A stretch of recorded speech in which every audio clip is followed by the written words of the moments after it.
Ali. Constance Carter. And we are Conversation Starters. This is the #1 platform in the world with entertainment, with all of your favorite media personalities and all the people that you want to talk to. And we believe that for every situation, there is a conversation. Hashtag Conversation Starters Live. I have a quote that's on my mind that has really, really been pressing in my shana. It means a lot to me. And I want to share with our guests today. And I want to share more importantly with our listeners and our viewers. And the quote goes like this. It says, it takes a lifetime to build up trust, but only seconds to destroy all trust that has been built. Wow. And I know that to be true in relationships. I know that to be true in business. I know that to be true in partnerships. So I just want to tell everybody that's out listening to us that once you build trust, once you have trust in your relationship, in your business, in your job, your brand, whatever it is, when you build trust with people, please don't break it. Amen. I love it. I love it. And to segue to that, so I want to talk about the guests, because when you talk about trust, you talk about somebody who has the trust of millions. You talk about somebody who's been transparent, who's lived her life out loud in front of the world.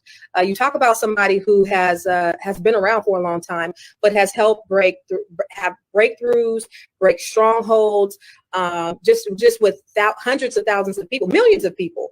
And I'm so honored to know her personally. You know, I've spent time with her. I've slept in the bed with her. I've had supernatural experiences with this woman. I swear to you. And what I know for sure, when you talk about trust, she is the real deal.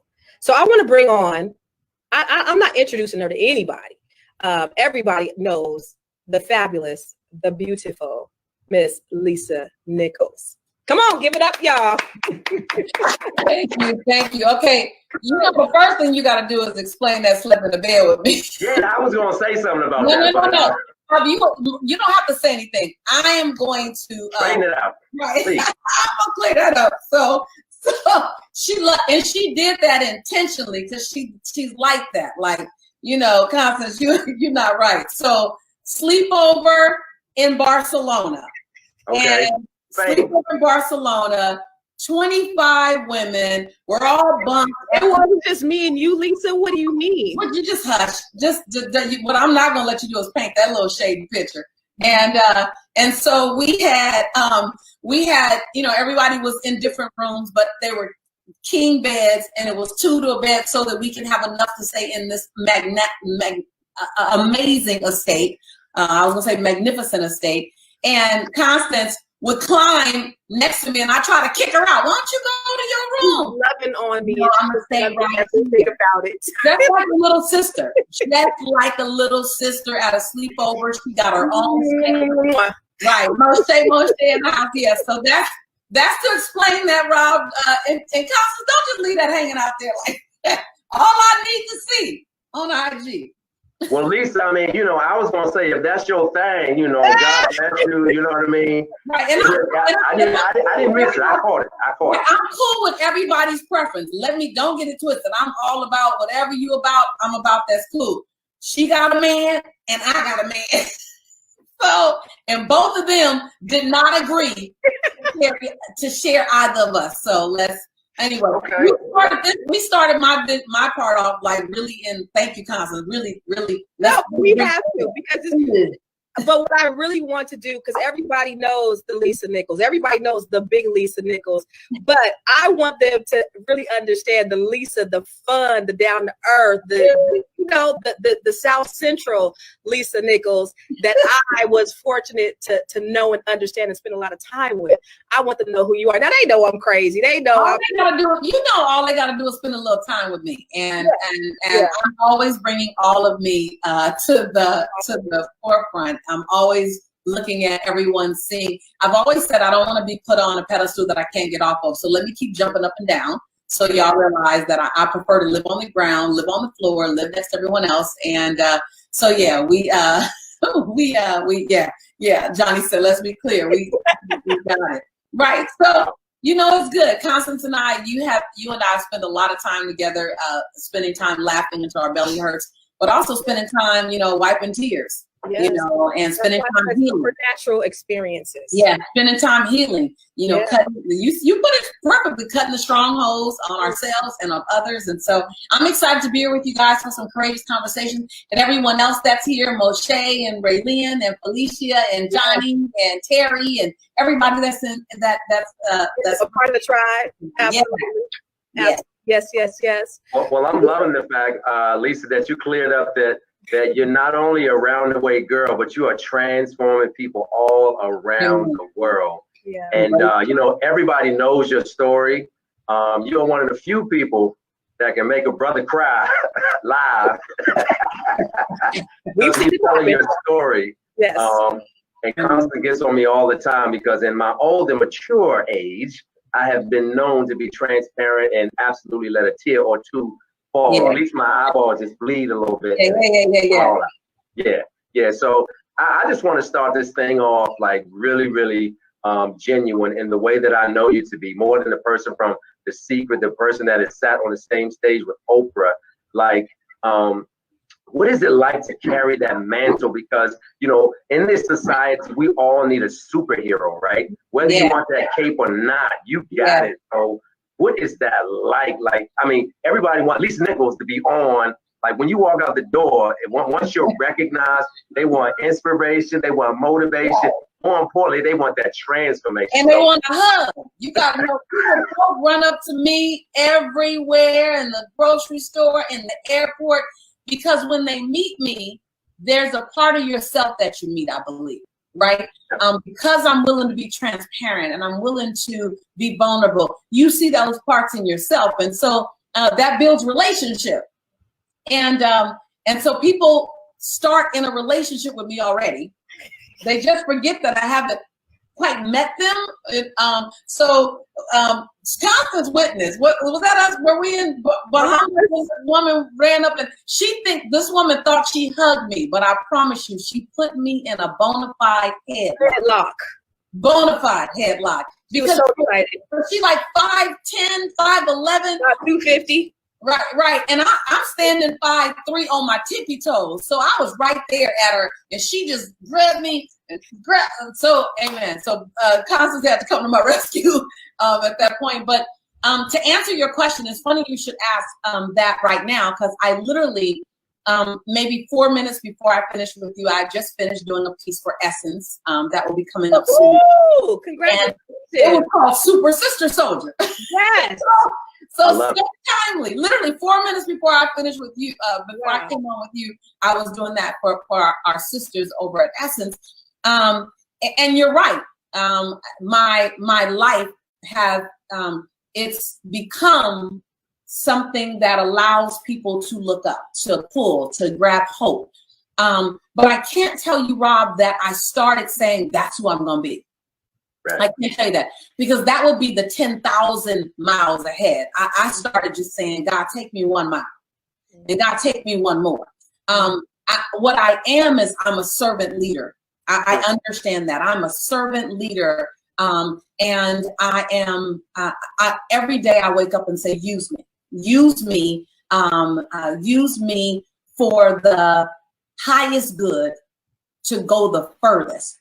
I said 22 years ago, I said, I just remember the calling on my life. God was like, I want you to serve my children. I remember like it was yesterday, serve my children, help heal my children. About 22 years ago, I was at Hyde Park Elementary School in South Central LA, working at their family center. And I was the director. I was quite comfortable. Jelani was in preschool. I was earning the best income I'd ever earned, and I could have stayed there for life. I could have got my benefits, could have got my watch, you know, I was cool. And I kept hearing, serve my children, serve my children. And I don't know if any of you, and if this has been you in chat, just put up Yana, Y-A-N-A. You are not alone, Y-A-N-A. Let me know I'm not by myself. But I kept getting this call from God saying, sir, I need you to help heal my children. I kept saying, God, I'm cool. I'm going to get to that. Call me back later. I got benefits. And like, I didn't step into this. You did not tell God, hold on for a minute. Yes, I did. Yes, I did. I tell people, God called me, and I said, call me back later. look what I'm doing. I was making $62,000 a year. My job before that, thank you so much, Felicia. My job before that was $25,000 a year. Go from 25 to 62. Let me sit here for a while. I'm cool. Me and Jelani, we not eating beanies and weenies anymore. We got deluxe. You talking about bacon? We had some bacon in our baked beans. I was like that, and that was deluxe. Not bacon. I mean, you talk about elite. Elite, right? And I was like getting some hickory smoke, like bonus bacon. So I kept telling God to call me back, and I kept hearing, "No, I need you to do this now. I need you to do this now." And so I start motivating LA.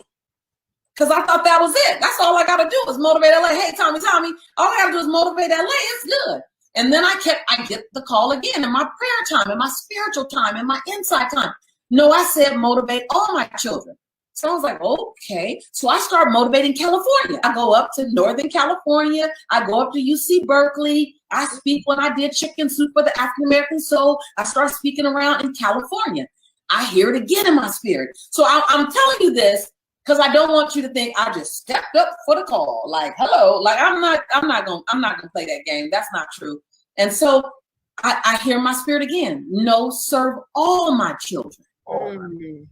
And so I start saying, well, I'm gonna serve Black people everywhere. And then I heard serve all my children. I was like, I'm gonna serve the United States Navy. Serve all my children. When I tell you, I'm not gonna let you. I don't know if anybody else like this, but when there's a calling on your life, you don't get a good night rest. Somebody. So you just surrender. So I would love to tell you, Rob, that I jumped in this and said, let's go. I want to serve Croatia and Slovenia and Dubai and Budapest and Ireland, all these crazy places that I've been. I'm going to tell you what I did was I went, who, God? Who else? Who else? And so when we look at this time we're in and all the phone calls I'm getting, and I happen to get more phone calls from thought leaders and educators who are not Black, who want to know, what do I do? And I trust you, Lisa, to educate the educators that are calling. I trust you. And so tell me. And so I go, oh. And so I just kept doing one little yes at a time. I didn't know I'd be this woman. Because if you had given me a crystal ball, shook it, and said, this who you're going to be in 22 years, I probably would have self-sabotaged. Wow. Because 22 years ago, there was too much healing to do. There was too much healing to do for me to see this version. So the version you see today is simply, it's the layers of me just saying one more little yes, and one more big yes, and then one more medium yes, and then one more. And then you arrive here the way you have and the way Constance has. So while I appreciate I'm blown away at everyone who wants me to speak and wants me to inspire. I'm grateful for it. And I'm also very mindful of how I protected the way I got here. And so we all on the journey. But Lisa, have you ever felt, because that call in your life was so big, have you ever felt that you weren't qualified? Because that's a huge thing to feel. And you being, like you say, a little Black girl from South Central LA, how did you feel that you were up to it? Hold on, you saying it nice. Did I ever feel like I was a daggone imposter in my own life?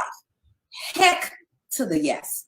I was just, this is so crazy. We're in such a crazy time. I was just on the phone yesterday with 2 movie directors and a producer. We'll just leave it at that. And they're asking me about my life. And they said, what would you want people to know? And I said, I'd want people, like if there was a story about you, what would you want people to know?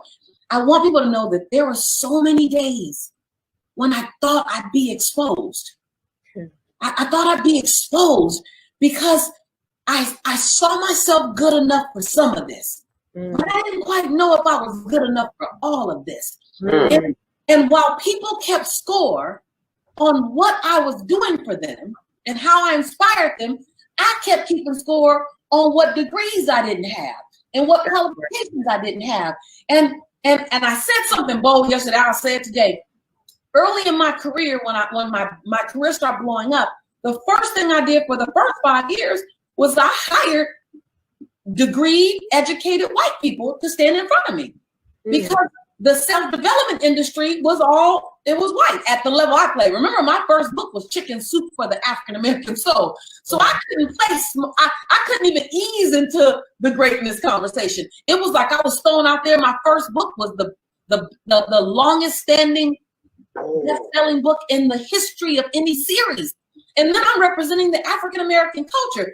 So I went from, can I write? Because you know me, Constance, you know the story. I got to fail in English. I got to fail in English, and I ain't even mad at my teacher. She was kind of mean about it. She stood there in front of the entire classroom and said, "You have to be the weakest writer I've ever met in my entire life." That's what my teacher said. Now, though she didn't quite have to say it like that and throw me under the bus and put me on Front Street, I was a weak writer. So she wasn't lying. I was a weak writer. I didn't know where to put a semicolon. I still don't. Trust me, just true. I don't even know why they made a semicolon. Why they make a semicolon or a colon? I have no idea. But I would do run-on sentences. I didn't know what. I was comma, comma, comma, comma. So here you go. She had to do you like that, though. She had to do you like that. Right. Now that was, but there was some truth in her comment. So I went from being a failing student the last time I took English in my freshman year, which, oh, by the way, ended up being my senior year. That's another story. Okay. That means I got kicked out my second year. Wait, I ain't heard that story. Right. Oh, there's so much more to come, girl. You haven't heard it all. So all of a sudden, my first year in college ended up being my last year in college, and I failed English. And that same year, I got a D- in speech. And my speech teacher said, quote unquote, "Miss Nichols, I recommend you never speak in public, that you get a desk job." So to your point, I hear those two things, and then my first book is Chicken Soup for the African American Soul. So to your point, Constance, I'm constantly wondering, are they gonna figure out? Am I qualified? I'm not the traditional sense of qualified for 10 years with Chicken Soup number 1, Chicken Soup number 2, and oh, by the way, the secret. That part. I kept saying, I know what I know. I know what I know. But I don't know if that's as much as y'all need me to know. Yeah. I never lied about what I knew. I shared my life story. I shared my truth, but I wasn't sharing from an academic perspective. I was sharing from a life learned perspective. Yeah. It took me, Constance, about 13 years in this business, 2007, 8, 9, 10, 11, 12, about 5 years after I was on Oprah, to settle into what I know is enough. Wow. Man, I'm telling you, it's a I can really say, come on, Lisa. I'm just gonna speak truth, because there's power in truth.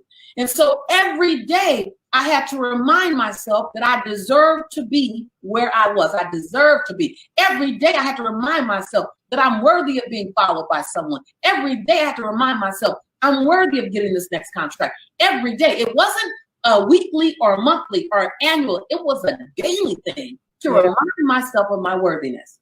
Because it's just getting bigger and bigger and bigger and bigger. And then you're like, God, okay, God, okay, God, okay. You know, you just keep getting surprised by God, and God just keeps showing you who you are. Everything I touched, you guys, for 10 years, everything I touched, Rob, turned to gold. So what did I do? I started putting my hands behind my back. I'm like, I ain't gonna touch nothing else.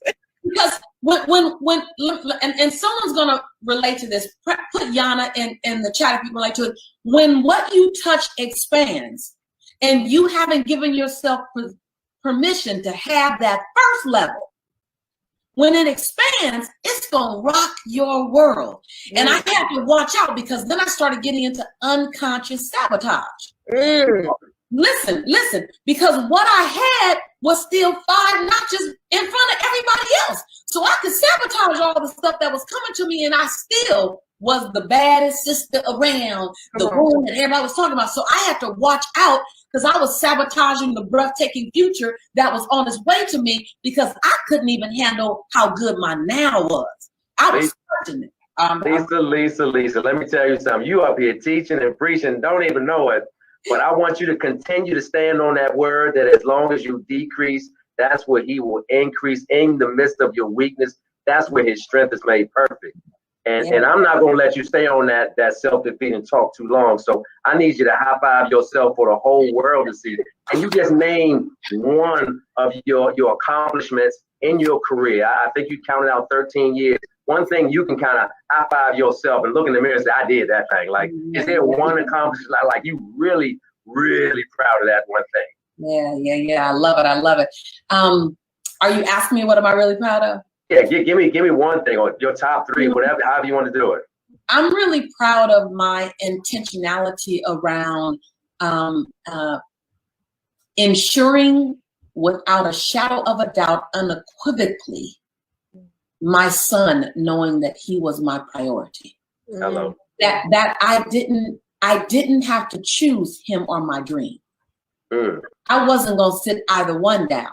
Like I just kept saying, hold on, I have to do this dream. I got to. It's in my belly. It's keeping me up at night. The phone call keep coming. But I'm a mother, and I don't want to just be a mother. I want to be the best mother in my version I can be. Not a perfect mother, but I want to be the best version of the mother. And my son and I are teaching Motivating the Teen Spirit tomorrow together. You may know. Is it Zoom, or are you guys doing it in person? It's Zoom, and it's free. It's for all teens, and my people will be on there with the link. Yeah, listen. So to have my son come to me at 25 and say, Mom, I want to work in your company. I want to direct Motivating the Teen Spirit. I want to make it everything you wanted it to be. The relationship we have today, and I'm gonna say that there, but I'm gonna tell you, since he was 10. I've been on the road over 200 days a year. So when you put those two together, that's what makes that extraordinary. Not just because he wants to be my friend and because of a relationship, it's because I lived on the road. The radical I did, I had a 6-page Jelani care guide, and I would update that care guide every time I left. I would fly in, and my mother would be at the airport with me, and she would give me a cooler. And I would take my car and the cooler and go straight to his baseball game, open up the cooler, and we had oranges and fruit juice inside the cooler. He didn't know that I was jet lagged. He didn't know that I was sleepy. If you ask me, what am I proud of? It's that my son did not have to pay for my aspirations. Yeah. The transformational teacher. That's my biggest and most exciting one, is watching him feel whole and complete and non-resentful for the career choices that I've made. I love it. Lisa, everybody knows who you are. And one of the premises of this show is really to take people through the journey. And your journey is so great, but I learned that from you, right? I learned that from the dip in the valley and why it's so important. One of the things that I love, you're such an excellent storyteller. You're such a great storyteller. One of the stories that you tell so great that I always crack up laughing. I don't know if you want to share it, was when you first started, because you had to expand your horizon because you had to reach more people, but you were so focused on a certain demographic that you would get up and you would say the same speech. Oh my God. That was the funniest story that I ever heard. Oh my God. To share, because I need everybody to laugh like I laugh. Oh my God. Yes, and I'll share that with you. And if I can also share what Marquita has asked, and she asked, was there ever a point in your career where God had to humble you? Oh yeah. So come on. So I'm Sister Soldier. That's what Robert calls me. Oh, by the way. I'm Sister Soldier. Like I'm cool with it. I've been Sister Soldier for a long time. I was nicknamed Sister Soldier in my teen years. It followed me somehow to my year in college. I'm Sister Soldier, complete with I would wear combat boots, those big socks that you push down to your edge with some leggings and an oversized sweater. I was Sister Soldier, always ready. I felt like I was born in the wrong time. I was born in the wrong era. I was around all these people who wanted to be peacekeepers. I want to be that sister, right? So that was my energy. So I got this award once in Los Angeles, and it was a wellness award, and I hadn't gotten many awards up until then, and so I was excited. And this wellness award came with this huge, beautiful trophy, and it came with $500. And man, I was an entrepreneur with a dream and a very, very little bank account at the time. So that $500 was spent before I got it. So I was grateful. I walked into the room, and there probably 5, 6, 7, 8, I can't quite remember, several hundred, almost 1,000, closer to 1,000 than to 500 people in the room, and maybe 2 Black people. And I was the only, I was the only person of color on the dais. And they gave me the award. And this is just sheer not knowing your audience. This is sheer just kind of in my own thing. And I had this poem that I wrote. It was one of the first poems that I wrote. And mind you, I was born and raised in South Central Los Angeles. I grew up living between the Harlem Crip 30s and the Rolling 60s. I had 3 fights a week to get home from school. And so I have that coloring background, right? I'm a long way from where I raised my son in Redondo Beach, or where I live now in Nassau, Bahamas. A long way from that, right? I'm just saying. And so this poem was, I don't know all the details of it, but it goes like this. My beautiful sisters frying their, and I said it mad. Now you got to know, imagine me on stage. This is a meditation conference. So these people are meditation and Zen and yoga and right. Just imagine that, y'all. And Sister Soldier, they don't know that's my name. They just know me as Lisa Nichols was in The Secret. And I come on stage, and they welcome me on stage, and I get on stage, and I think I said hi, maybe, and then I said, my beautiful sisters, frying their brain, going insane, right at the end of my block. My extraordinary brothers, exterminating, terminating, self-assassinating, all for the sake of the rock at the end of my block. Mama's being robbed on my back doorstep. Babies are being killed right at my feet. Brothers executing brothers on my front lawn. Some grandfathers dying from not enough to eat right at the end of my block. What is this bizarre, demented, deranged, and insane occurrence? This is life, breath, and existence in my world. At the end of my block, the room is silent. No, this ain't no day in hell. No, this ain't no day in jail. No, this isn't even a day down Skid Row. This is a day on my block. So anyway, I'm not gonna go any further, but it goes on, right? Ooh, child.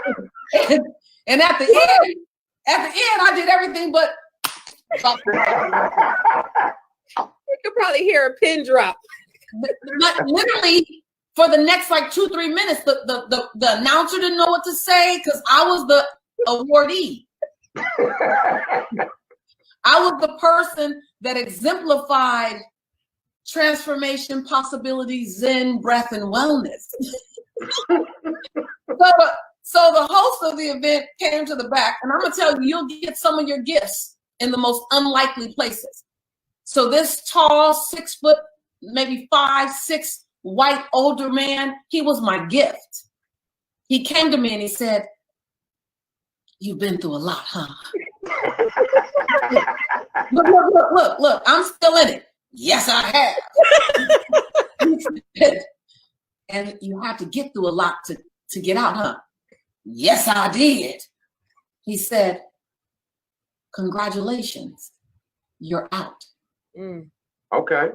He said, "And now I just want to encourage you to live and talk and breathe and celebrate like you're out."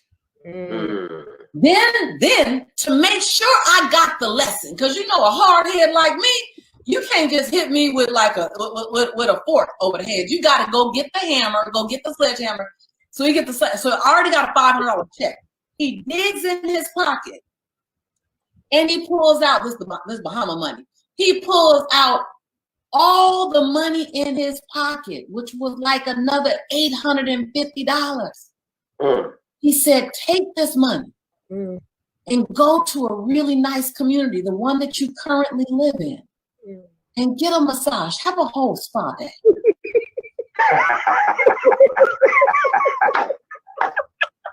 Work it out. Get you a massage, sis. Get you a massage, doggone. Relax. So that's such a great lesson that your actions and your being could be in the now. You can live in a place. You can show up every day, but your mindset, your reactions, your insecurities get triggered, and you go back like it's 1995. That's what happened. I went in this room with all white people, and I don't really have to prepare a speech. I may do some bullets, and Constance has been when she's seen, but I figured since I didn't make the crowd, I'll do this. Well, they came to celebrate me, and I left them feeling beat up. I left them feeling like they were wrong, and so I had a lot to learn. Last said right poem, wrong audience. Look, now I can do it right now, out in the middle of the street, just fine. Just perfect. And that's what Bert said. Bert said that poem is perfect for today, for such a time as this. And that's what I want to talk about, because you've been talking about that a lot lately, Lisa. Yeah. You've been talking about what's going on, and I always watch you, and I watched your video last week when you were talking about your son being the gentle giant, and how that affected you, and how people were saying, hey, why are you being quiet? And you said, I'm not being quiet, I'm praying. Yeah. I'm being careful. I want to make sure that I say the right thing. thing. Being responsible. I'm being responsible. That's what I said. I'm being responsible for my life. So what do you think about the current climate of the country right now? I think it's necessary. I think I'm sad that we have to get here through the path that we've gotten here through, that we have to lose another brother, we have to lose another father, we have to lose another son. I'm sad of how we have had to get here. I am sad. I'm angry. I feel every emotion everybody else feels. Mm-hmm. Yeah. But history has shown us, before every major act of change, long-term systemic change, there has had to be a protest. Yeah. Now, before every protest, there has had to be enough hurt. Yeah. Wow. And so while I wish it to be different, and we get here a different way, history has shown us. So that's my thought, that I choose to embrace it. I don't like how my son, you saw on the video, Jelani was driving 20 hours. Yeah. When it first started, and I was a scared mama. Like, what? The thought leader? Yeah. To get my baby to his destination in my prayers. I didn't sleep for 3 days. Right. So in that vein, enough is enough, and we all know enough is enough. It's been enough for a long time. And I was on it. I was on my first interview the other day with a white television station, and I have a lineup of stations that are all white, and they're online, or they publicize to predominantly white communities, and they're ringing my phone off the hook because they said, and someone typed in chat, "You are the bridge. You can show us. You can help us get it." And I said to her, just like an antibiotic, where the pain is going to stop afterwards. Before the pain stops, the needle is big, and it's going to hurt in order to get us there. So what I want you to do is stop being surprised that you're hurting. You will never know my pain. I don't expect you to. It's unfair for you to. And it's unfair to hold it against you that you don't, honestly. And I will never know your confusion.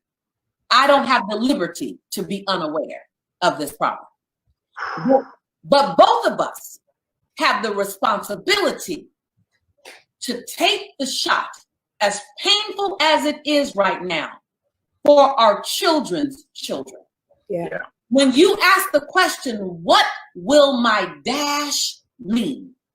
The dash between my birthday and my transition day? Who are you being right now? That's right.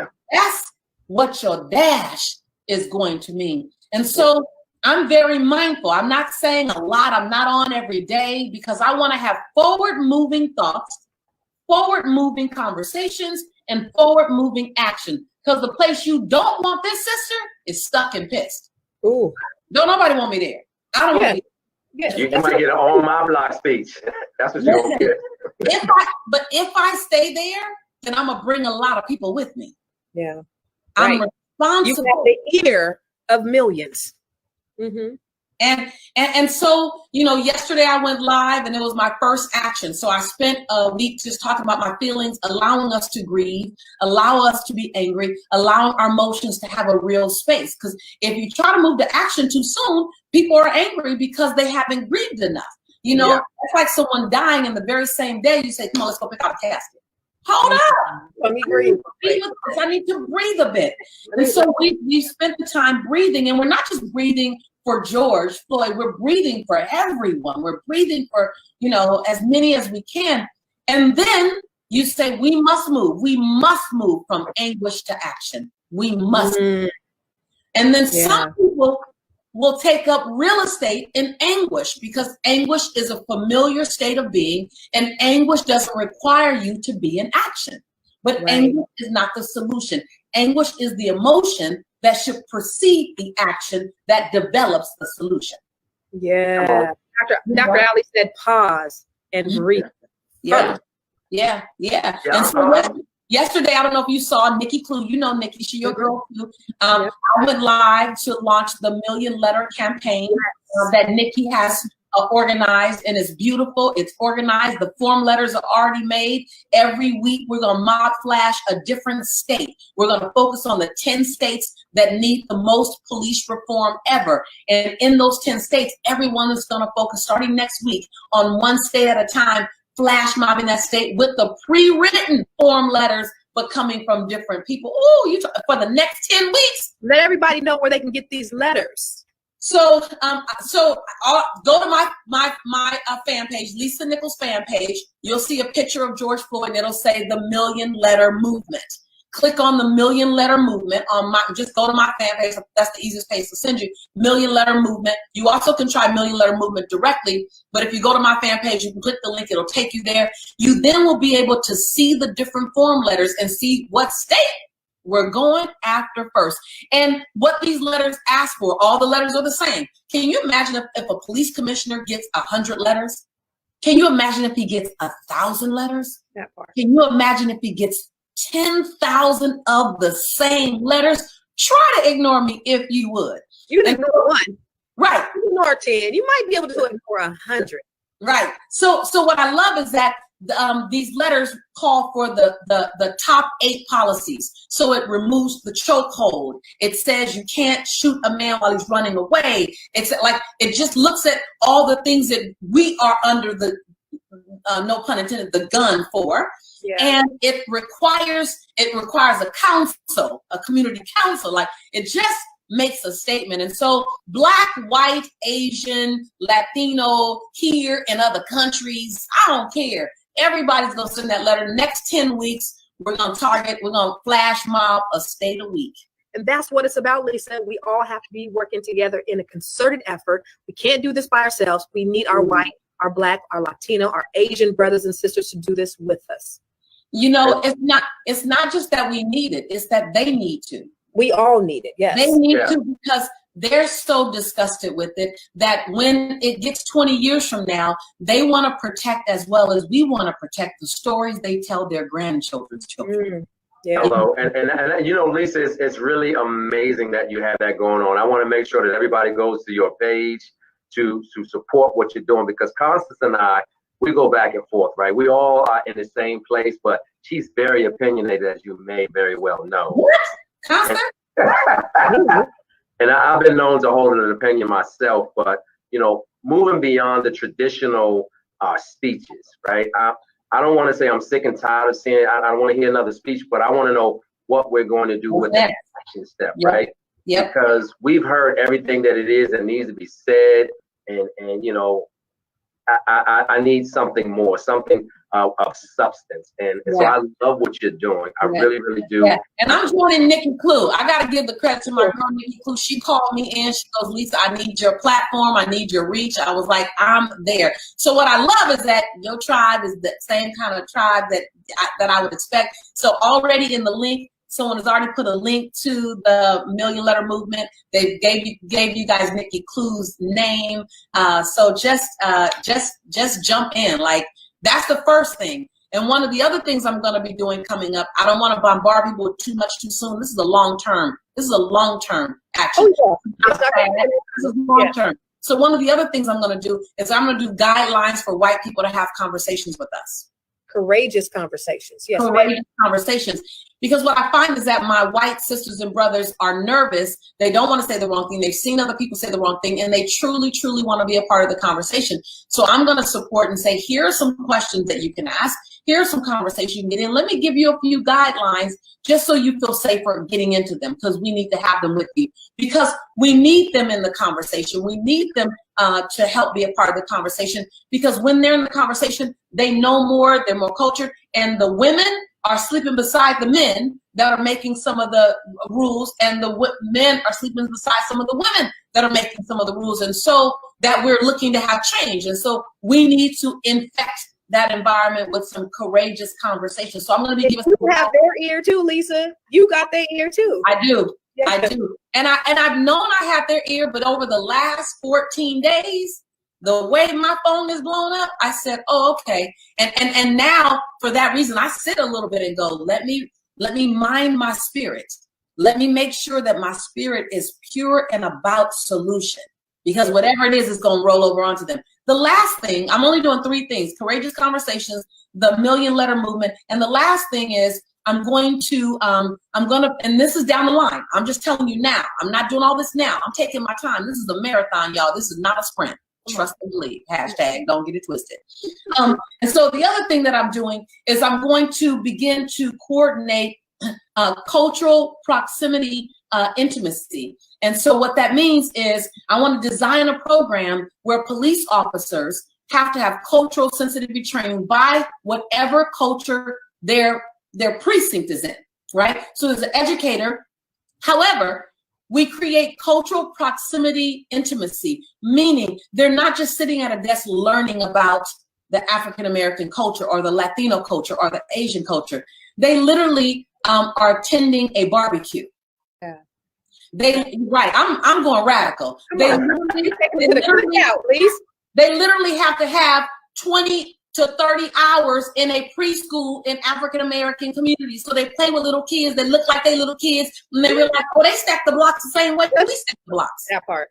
So I want to design this comprehensive program at a core level that not just academically educates you, but it puts you in what we call intimate proximity with the people you said you're going to protect. Yeah. And so it's difficult to see yourself in someone, see your son in someone, and then still hurt them. Yeah. And I want this to be mandated as a way that they get their badge. So, I mean, it's a part of the academy. So you know what's so cool about that, Lisa, is that it's in this climate, it's important that law enforcement is a part of that. But this can be applicable to educators, right? This can be applicable to businesses everywhere, because man, you are just killing me today, boy. I was not ready. I wasn't ready. I was not ready. I was not. That's Constance's fault. God, always ready. You know, you taught me, Lisa. You know, I ain't got to get ready because I already stay ready. You know, I was listening to you, and one of the things you said that I always say, you said that this is just a great time to be alive. And I agree. I always say, you know, Donald Trump is absolutely the right president right now in this very moment, because what is happening is he is telling everybody their secrets. This stuff has been going on for a long time. He is just exposing everybody to it. And now we are starting to wake up to it. Listen, he said, I bet you won't ever sleep on another election again. Not another one. Not another one. Yeah. Not another one. You let me ease in the White House on your watch. Shame on you. I take that personally. I'm like, you know what? You know, I took it personally. First one out there. I took it personally. I said, you know what, Lisa? That's on you. I wasn't like, when I was in Jamaica when it happened. I was teaching a workshop, and I said, "Oh, you won. That's on me. I didn't use my platform enough. I owned it. I wasn't blaming nobody else. Was your part? You helped put that booger in the White House. So I'm glad. All you need to do is call me one time and wake me up."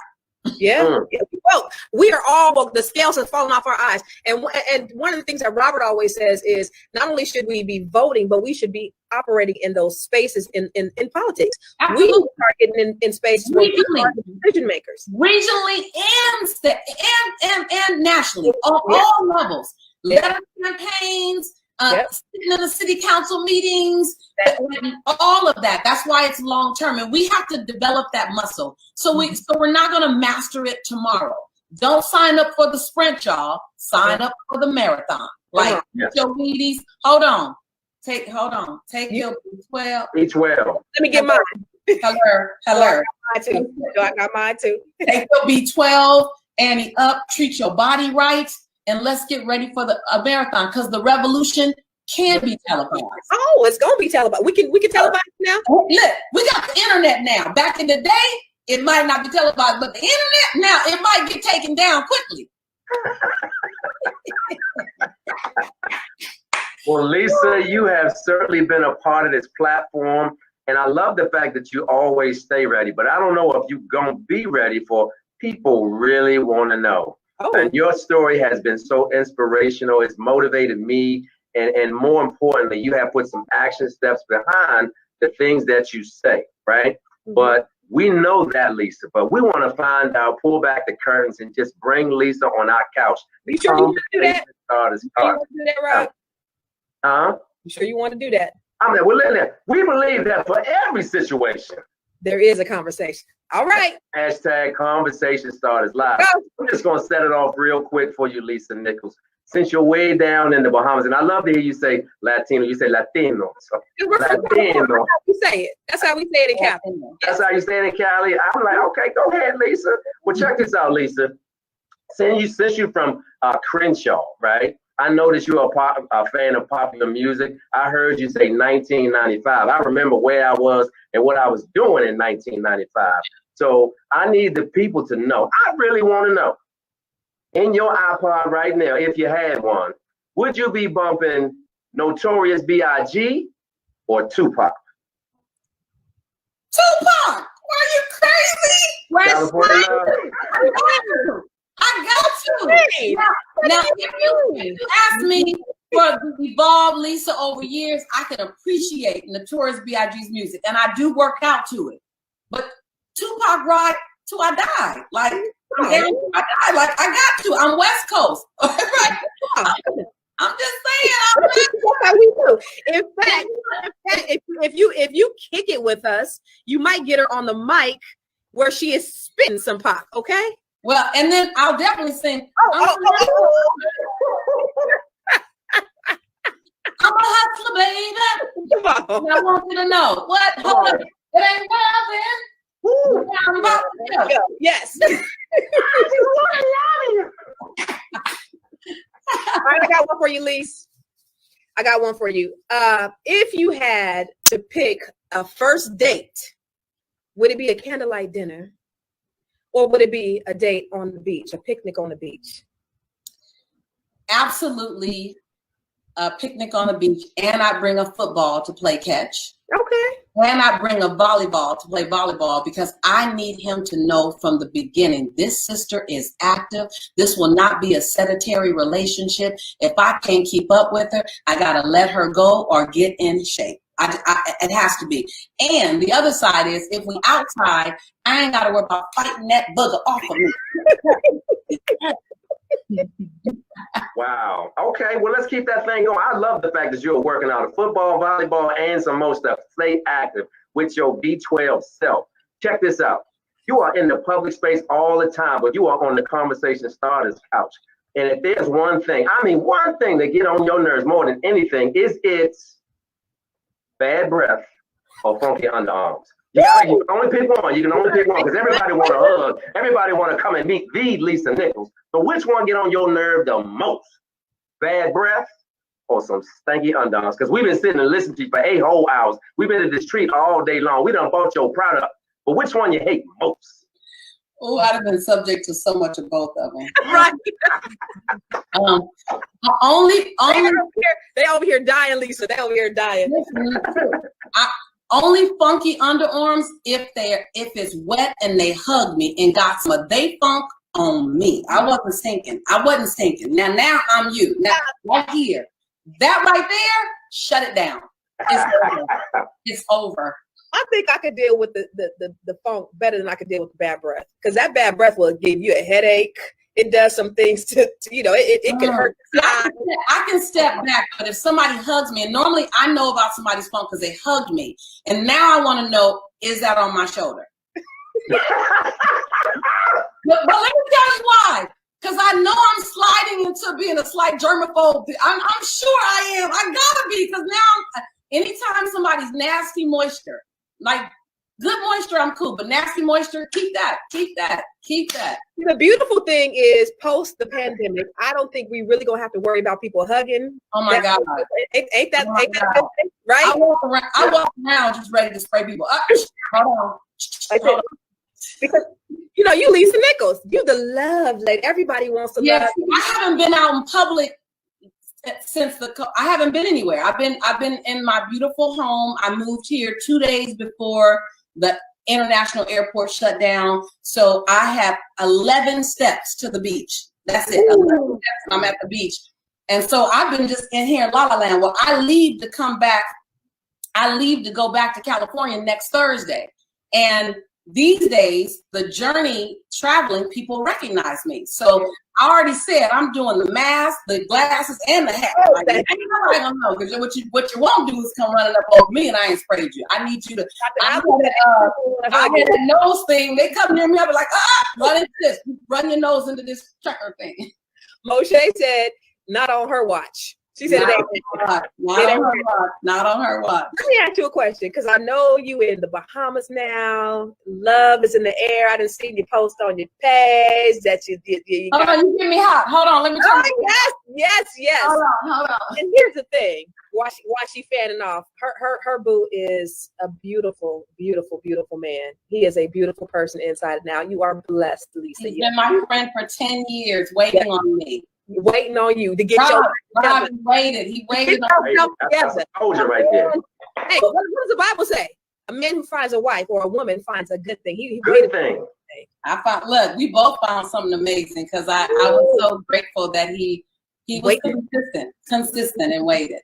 Hey Lisa, this is what we are. Constance and I always joke about. You've been messing around with a dumbass, but now you got yourself a Boaz. Yes. Yes. But let me ask you this, because I know that you've had a lot of men who followed you all over the world, who wanted you. What has been your worst date? Ooh, wow. I have to go way back, because in the last 15, I had real good ones. They have to go through so much to get to the date that put on. I'm correct. Spray on your act right. I think if I go back, I was turning 20.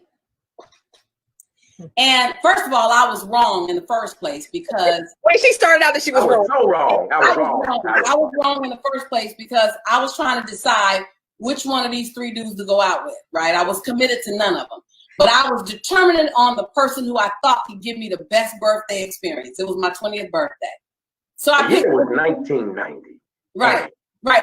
So I picked this dude, and he asked me where I want to go. I said, Italian. Okay. So we pull up to La Talita, Mexican restaurant. And I said, he's just gonna surprise me. I thought I had this major night planned, so he's surprising me. So we go in, and he said, hi, it's her birthday. The first thing he said, and I'm like, oh, this takes like immediate notice. We sit down. He removes the center thing. That's the thing that sits in the center. Sometimes it's like the little thing that's in the center. He removes it from our table. And when the waiter comes, he gives the waiter my ID. I was like, we're about to have the band come out. It's about to be big. I don't want Mexican, but I'll take it, because it's about to be big. So we get our meals. He goes to the bathroom, and nothing's happening. The man comes with some flan and a one candle. Feliz Navidad, Feliz Navidad, Feliz Navidad. Hola, adios, and leaves. I was like, I know that ain't it. I know that ain't it. So when he leaves, I go to the other table and I go get the sign. And I read the sign and it said, on your birthday, you get to eat for free. Who right here spent $16 on my birthday? But I was wrong to begin with, so I brought that on myself. But anyway, that was the most embarrassing, the worst birthday. And then later he tried to get a kiss. Let me tell you what you ain't gonna do. Predict the future. I don't. I think it's all the same. If I predict the future, I don't see a kiss in your future. Not for me. Anyway. That's what he was me. I'll be back. Well, you y'all laughing at me. Everybody laughing at me. I deserved it. It wasn't. I didn't have the right intention. So my heart wasn't. Cumpleaños. It wasn't Feliz Navidad. Oh. Feliz cumpleaños. Yeah. Yo español, yo hablo poquito español. Yes, Lord have mercy. So listen, Lisa Nichols, you are still on the conversation couch, and we really want to know. Speaking of kisses, do you remember your first real kiss, his name, and do you want to give him a shout out? Oh. Do you? Yeah. Oh. Yeah. So my first real kiss was with Lance Tobias. And he was my first real boyfriend. He still, just last month, texted me and said, happy birthday. Oh. So when we were 16. Shout out, Lance. Yeah, shout out to Lance. When we were 16, we dated, and I quizzed him for 8 months straight on my birthday. Like, what's my birthday? May 18th. What's my birthday? What's my birthday? May 18th.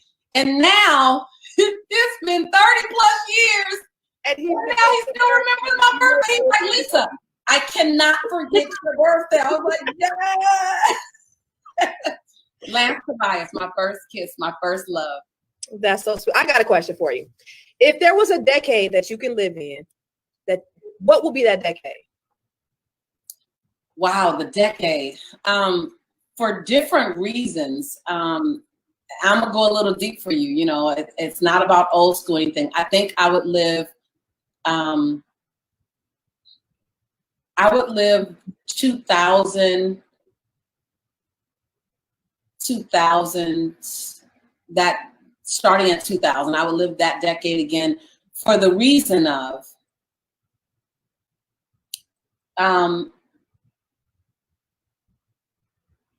I didn't give myself a chance to live. I was a new mother and a new entrepreneur, and I forgot to dance.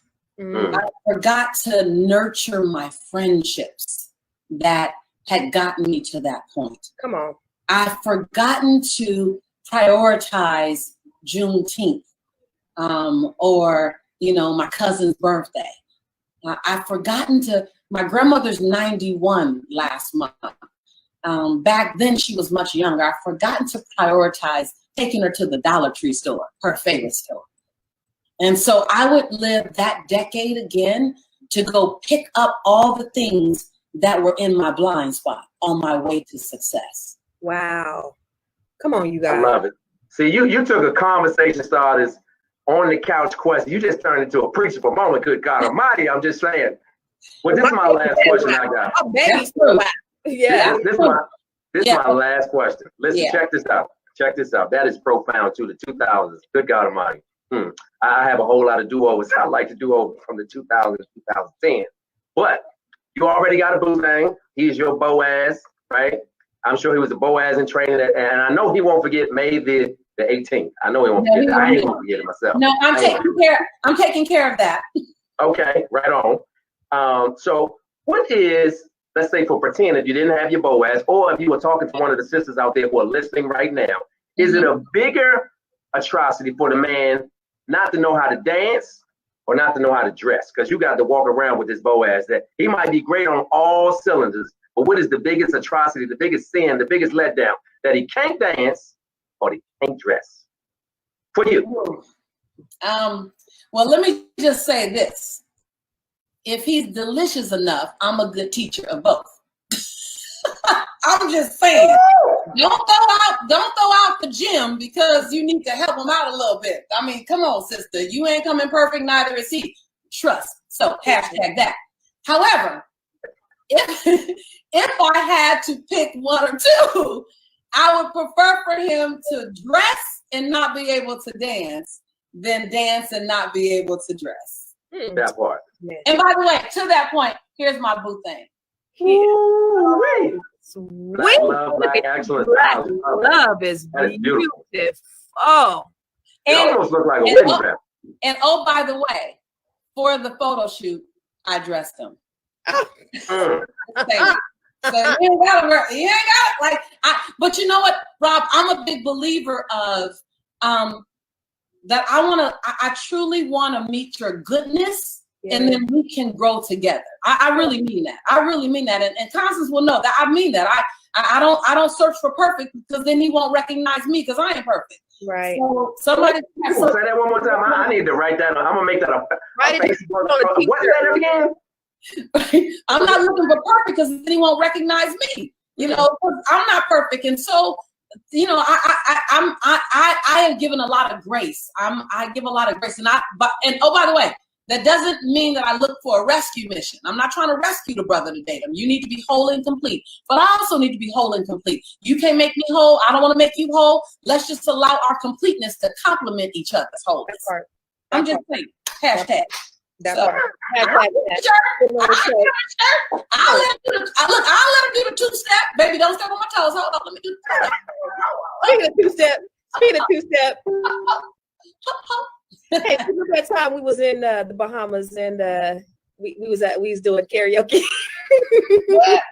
Oh, let me tell y'all this. This nut right here. We at the Bahamas singing karaoke. She decides she wants to sing "You Better Call Tyrone," and she just I wish I could find it. She starts singing to this dude. You better call Tyrone, and then she hit him upside the back of his head. You better call Tyrone. I'm nervous. She can recognize me. I'm like, Constance gonna have me. I ain't gonna apologize to the people. They loved it. You should have seen everybody's eyes. I have to go to the guy after. I said, "I'm sorry, sir. I'm so sorry. That's my sister. That's my sister." She gets a little excited. He was like, "It's okay. It's okay." I was like, "Look." She slapped him upside. I said, "You better call Tyrone." Had a good time. We had a couple of drinks. I mean, I had a couple of drinks. Yeah, some liquid courage. Good time. Listen, I didn't have a couple of drinks. I had to stay sober just in case she starts slapping brothers upside the back of their head singing to them. Baby girl, she's a lightweight. She can't hang with the grown people on the alcohol. I'm not a drinker. That's Danita. Right. Danita was there. She just picked the guy about the audience. Just a random guy.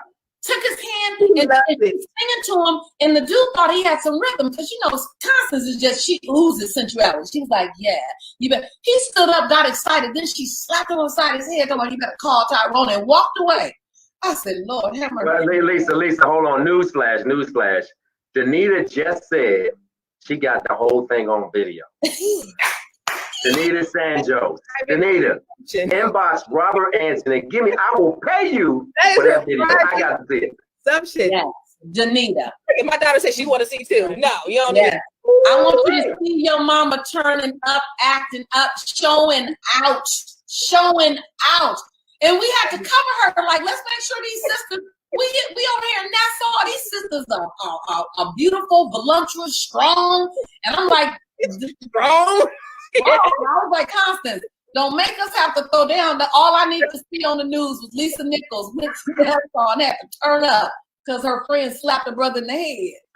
But I would have. I had to do that. Always. Now, Tyrone. Last question. We just had verses a couple of weeks ago. Did you get the chance to see it? Jill Scott, Badu. You have, say again, you have what? Versus a couple of weeks ago. No, I didn't see it. Jill Scott versus Eric Badu. Very well. Okay, great. Okay. No, So very well. If you had to choose, Ooh, which would you choose? I gotta go with my girl Jill. Ah, everybody goes with Jill. I gotta go with my girl Jill. You know why? Because ask me why. Ask me why. Please tell us why, Lisa. I'm gonna tell you why I would go with, because I went to a Jill Scott concert. Uh-oh.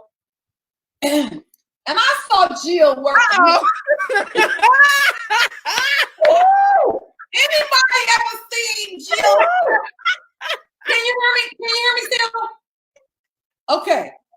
Yeah, I'm not gonna do what Jill did, but I respect Jill for her boldness. I respect Jill for being able to sit inside of her sensuality. I appreciate Jill because I was on the front row in the center seat. So she walked to the front and I felt like, should I take notes? Should I close my eyes? Should I record? Am I supposed to be here? I'm feeling like this is an intimate moment. No, I was supposed to be there. I'm a voyeur. No, I'm a look. What you got? You a voyeur. Look. I was like, hold on, Jill. You take a note. So, hold on. Okay. Anyway, that's enough. Jill. Jill is she has a grown-ass woman. Yes. She showed up and showed out. Don't get it twisted. Where you at? The soundtrack of a grown woman. Come on. Yes. All right, Rob. Well, Constance, Lisa, I feel a bit uncomfortable right now. Look at her. She's taking notes. Woo! Yes, we all can take notes, honey. Dr. Allie, I love you. You know I need help. The supplies, you know. Lisa, we got to do a reunion. We have got to do a reunion. Absolutely, yes. I'm on my way. When can I be in the Bahamas? Allie, right. Come on, delete it. The borders open on July 1. So they've been cleared. Bahamas is like, y'all ain't nothing coming up in here. We're gonna stay all clean beaches and pure water. So that's the good thing, is that when you come, you know that this is an environment that has, you know, the least amount, you know, in terms of, when you look at the numbers. But you know, we're doing an alumni dynamic women retreat.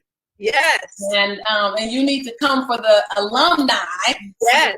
Rally. The need to be there. You need to come. And the Dynamic Women's Retreat, Rob, is where we invite gladiator Black women who are super sister soldiers in their world, and we invite them to a safe space to take their capes off, to restore, re-energize, reinvent themselves, recommit, and heal, and heal with another Black woman, so that we can experience what none of us had experienced before our first one, which was Black women holding each other in such a safe space. So, amen. You can, you know, hey, you talk about it. Perfect. So the alumni Dynamic Women's Retreat is next February.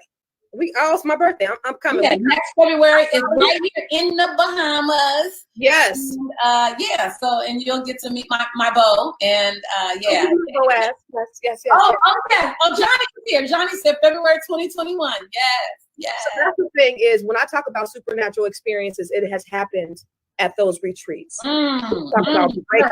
When you talk about God coming in and showing up and showing out and using Lisa and using Danita to change the lives and the trajectory of these women that came up in here, these women who are bosses and everywhere they go. Bosses are only invited. Like you gotta be a gladiator in your own life. You can even come. Right. So these are bosses that come in and they are broken all the way down and built right back up, and they look so whole and complete.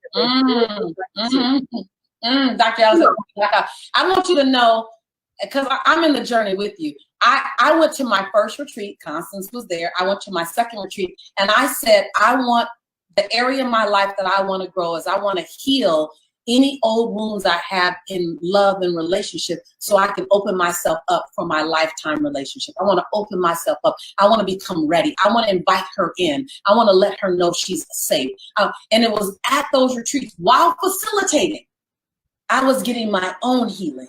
Come on. Getting my own. So I don't want to just act as if I'm there teaching. I was asking for my breakthrough too. And everybody there was, Lisa. So I said everybody there was. Yeah. It wasn't the people who were there to get it. It was us that were volunteering. That was on the gladiator team. Right. Like we were all in the work together. Because only a boss Black woman can hold another boss Black woman and hold her accountable. Yeah. Oh, and hold her accountable. Yes. Hold her accountable. But the way we did it is with such a consciousness. Mm-hmm. And so I have to say that I'm only here living on the island of my choice. 17 years ago, I said I want to live on white sand beaches and clear waters. I'm only living here on an island with my love of my life because I went to that retreat over and over and over again. Mm-hmm. I'm clear. So thank you, Constance. Thank you for holding the space. Thank you for holding me as I cried. Thank you for allowing me to hold you as you cried. I got a beautiful picture of your head in my lap. That's one of my favorite pictures on the planet. She broke me down. You know, I was thug life tattoo tears. And I told Lisa, I said, look, I don't cry. She said, okay, we'll see. We'll see. Well, but what I knew that you were saying, Constance, is I don't cry until I know I'm safe to cry. Yeah. You just hadn't had that safety yet. And so I was okay. I wasn't trying to make you cry. I was trying to make you safe. And to do whatever you needed to do. And that's what we did. And watching the boss women come out of that, the businesses they start or they grow, and the relationships that come into play, and the moves they make in life. And I'm grateful to have had you, Dr. Ali, Danita, Zena, John, just everyone that I said, come and help me heal us. Because we can't expect our men to do it. It's unfair to expect our men to make us whole. Mm-hmm. That's not their job. Right. And everybody else scared of the Black woman, like a white woman, a white man. They're like, I can't do that. Ain't nothing worse than a mad Black woman. And so we came together and we did that daggone thing. So come to the alumni. That's what I wanted to know is you do retreats with everybody as well. Why was it? I do retreats with everyone. Black, women, Black, white, from all over the world. It's called a breakthrough retreat. So we do breakthrough retreats once a year. And our next breakthrough retreat is in January, and everyone's there. We have people there from probably about 12 different countries on average. And they're going to come here to the Bahamas. Oh, right. Everything, all roads lead. Yeah. To the Bahamas. Okay. And so that's one of my commitments is to use my skill set to create financial breakthroughs, relationship breakthroughs, health and wellness breakthroughs, and spiritual breakthroughs in people's lives, and to do it in the form of retreats. And so I'm glad we do our one in January and one in February. And Dr. Ali said we need that now more than ever. And in this one, we probably need some for Black men too. Yeah. Well, that's the one where they're coming in January. They'll have a lot of Black men coming. And then I think later in the year, next year, I'm going to do a cultural awareness retreat where I'm going to actually do the same amount of whites and the same amount of Blacks. And the whole idea is to have some in-depth cultural healing. And I only really want leaders for that. So I want people who are leading conversations, because if you transform a leader, then you transform everyone that they lead. That's right. Yeah. And ladies, I just want to tell you, Constance, Carter, Lisa, Nichols, it is for all the brothers out there watching, for every man, woman, boy, and girl. There's a whole lot of estrogen on this stage. And while you were talking, it takes a strong Black man to be able to stand here resilient on my square. And I remember listening to a speech made by Tavis Smiley, and he was talking about a book. He said, "These things I know for sure." Mm-hmm. And one of the things that he listed, there's nothing like a Black mother's love. Well, I want to add one more thing to that list, Tavis, if you're out there watching, because this is a global platform. There is nothing like seeing Black girl magic on full display. Amen. You guys exhibit that, you radiate that.